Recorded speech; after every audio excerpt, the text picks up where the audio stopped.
Salut chers invités, c'est donc le début de la création de notre base de données en gestion des ressources humaines. En fait, tout ce qui est là est vierge, voilà. Et rien ne fonctionne pour le moment, peut-être que sauf les boutons de navigation que nous avions vus dans la base, dans les rappels par exemple. Lorsque je clique sur le journal pointage, et tout de suite ça m'envoie dans un journal vierge, il n'y a rien dedans. Je clique sur menu, ça me ramène au menu. Je clique sur employé, voilà tout ce que j'ai ici.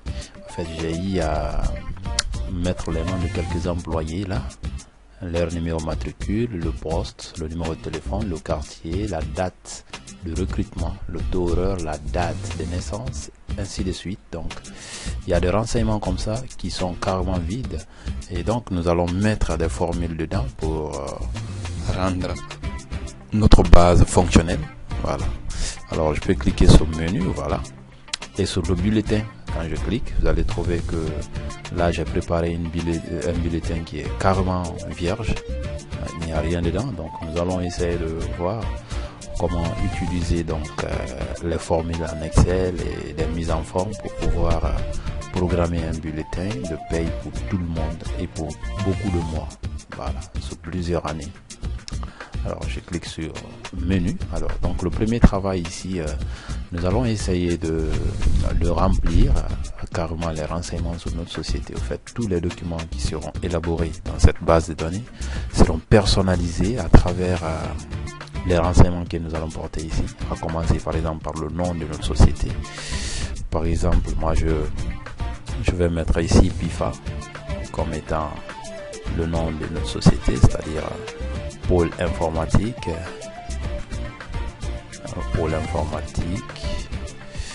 formation avancée et services. Voilà, ça c'est le nom de ma société. Et l'abrégé, je vais le mettre PIFA simplement. Je fais entrer.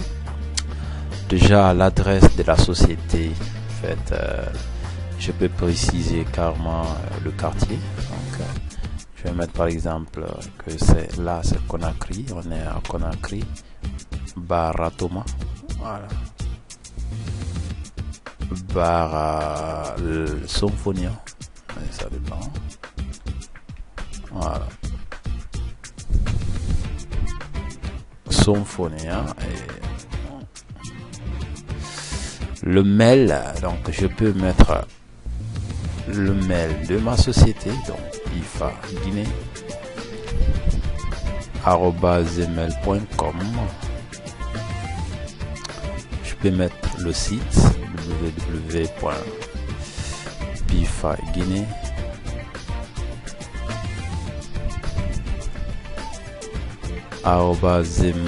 @gmail.com.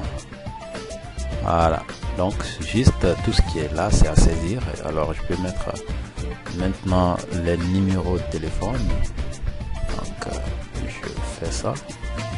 628 47 16 56.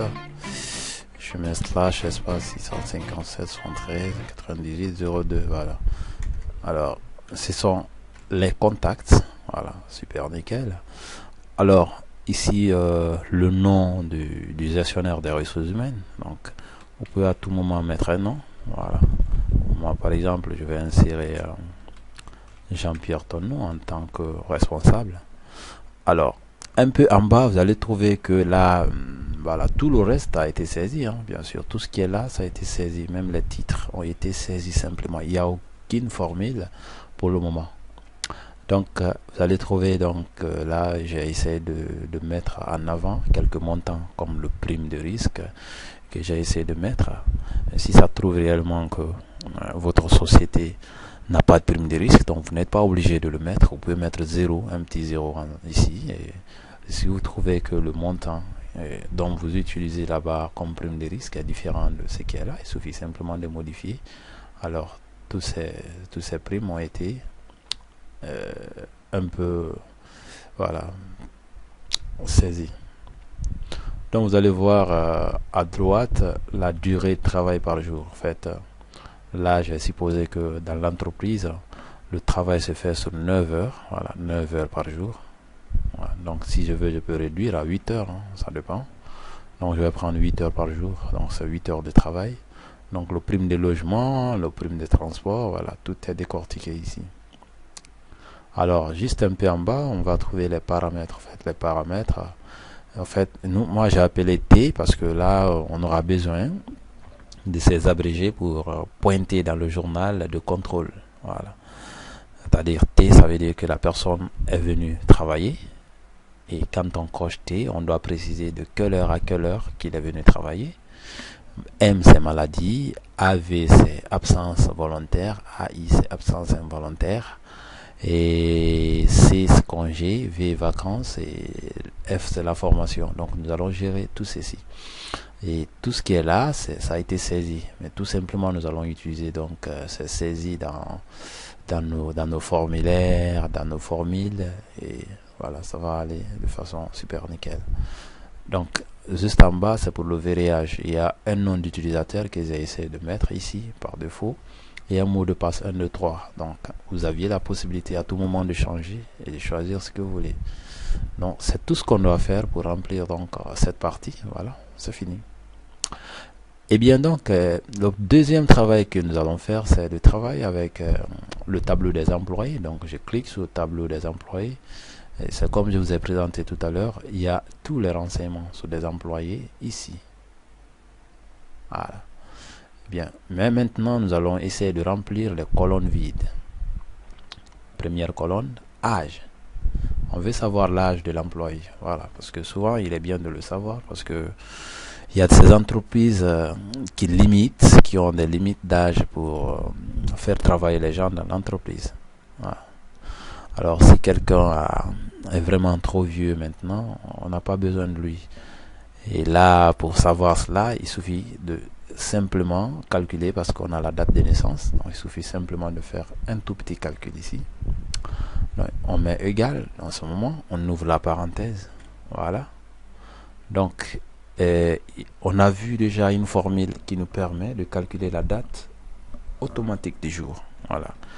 Et cette date automatique, au fur et à mesure que vous ouvrez la base de données, même si ça prend 2 mois, 3 mois, vous allez voir que ça vous donne la date à laquelle vous êtes. Donc, ça donne la date de l'ordinateur directement.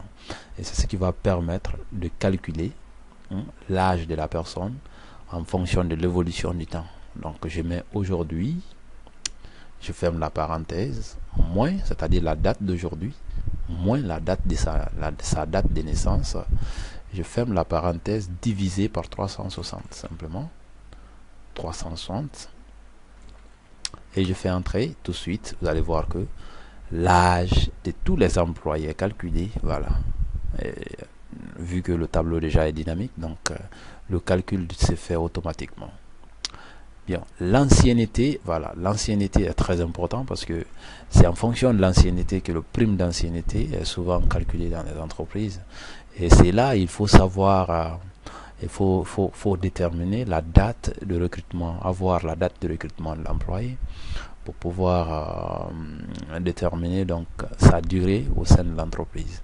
Et souvent, vous allez voir qu'il y a des intervalles de durée qui sont établis par d'autres entreprises et en fonction de ces intervalles, ils sont payés et les employés sont primés. Voilà, donc ici nous allons d'abord déterminer la durée en mettant égal.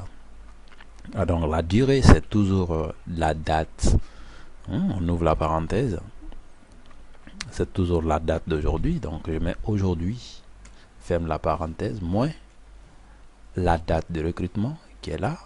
Ok, on ferme la parenthèse, on divise par 360. Voilà. Et tout de suite, vous allez voir que d'autres ont fait 1 an, 2 ans, 3 ans, 15 ans, 7 ans, ainsi de suite.